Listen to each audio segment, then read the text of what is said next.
Cole Palmer is Chelsea's future.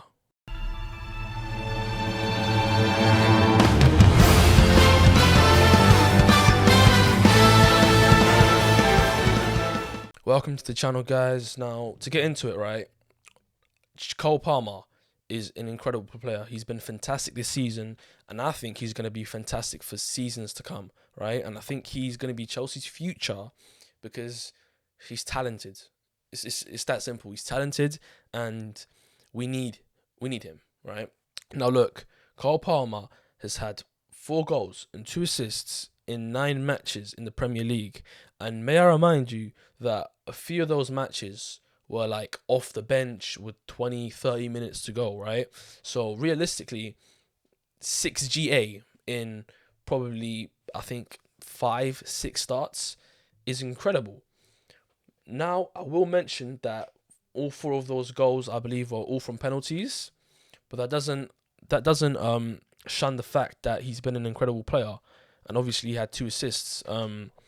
And even beyond that, he's been performing fantastically, right? He's been creating so much chances, which I don't have on me right now, but I promise you it's more than 2, right? He's been creating a lot of chances. I remember that one game against, I think, Brentford, where for the first half he was just incredible, but no one were finishing his beautiful dimes, and it's as simple as that. He also has 2 assists in 2 matches in the Carabao Cup.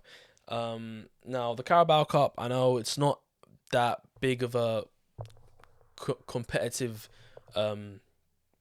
tournament, I guess, but it's still a tournament. Even though it's probably, other than the Community Shield, the weakest trophy you can win in English football, but still, it's a trophy at the end of the day, right? Man United won it last year, and I think if that's probably Chelsea's most realistic trophy this season, right, to win, and I won't mind it. But anyways, besides the point. We're here to talk about Cole Palmer and his future at this club. Now, as I said, he's been scoring. He scored, I believe, 4 penalty goals, and he's probably looking like our penalty taker for the coming years, probably, until we get someone better than him, which we probably won't, because Cole Palmer, right, he's incredible. He's got a lot of talent, right? But there is one issue with him at this club, and that is that we have so many talented attackers, right? Now, Nkunku is going to be coming back from injury, I believe, in December, right? And when he comes back, we're going to have about 5 attackers to choose from for, I believe, 3 positions, excluding striker, right? Because I believe Chelsea's main formation for the coming years is going to be the 4-2-3-1. So left winger, right winger, cam, and a striker. But if we're gonna exclude the striker, because obviously we have Broha and Nicholas Jackson, I'm probably gonna buy another striker in in January. So that means we have 3 positions for Sterling, Mudryk, Madueke, Cole Palmer, and Nkunku, right? Because I think Nkunku's probably best as a 10, or at least a winger rather than a striker. And we're probably going to try and sign a striker, if not in this January, in summer probably. Or Jackson is just going to take his rightful position as Chelsea's future number 9. But either way, right, the way I see it is, from those 5 players that I listed, only 3 of them are going to be starting for us, in my opinion, right, because of the formation. So now, in my personal opinion, for the short term, I believe we should go Sterling on the left, Nkunku in the middle, and Cole Palmer on the right. Or you could switch around Cole Palmer and Nkunku, but I think Nkunku's better than a cam, than a right winger, because obviously he's right-footed, I believe, and Cole Palmer's left-footed, so it's a good fit for him to play on the right. But either way, anyways, right? So I believe those three are the best options for the short term.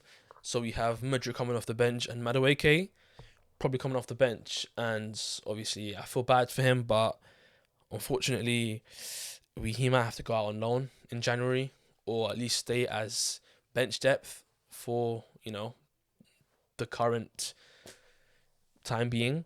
But yeah, so I think those three are our best starting options for the short term.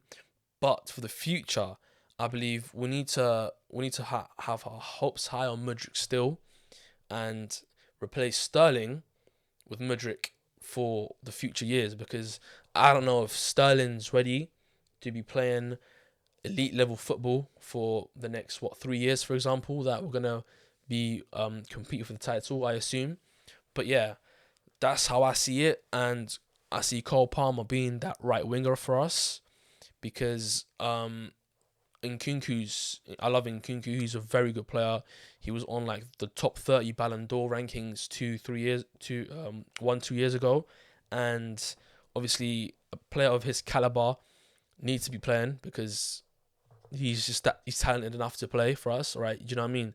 So really, your options have to be from those 3 or 4 players, and yeah, like I said, the only one here that is probably isn't something that we can probably decide now. We have to see how that turns out. Is obviously Mudryk and Sterling. Seeing if Sterling's up to being the world class player that he once was, if he can consistently stay that way, and if he can't, Mudryk's gonna have to step up for the future.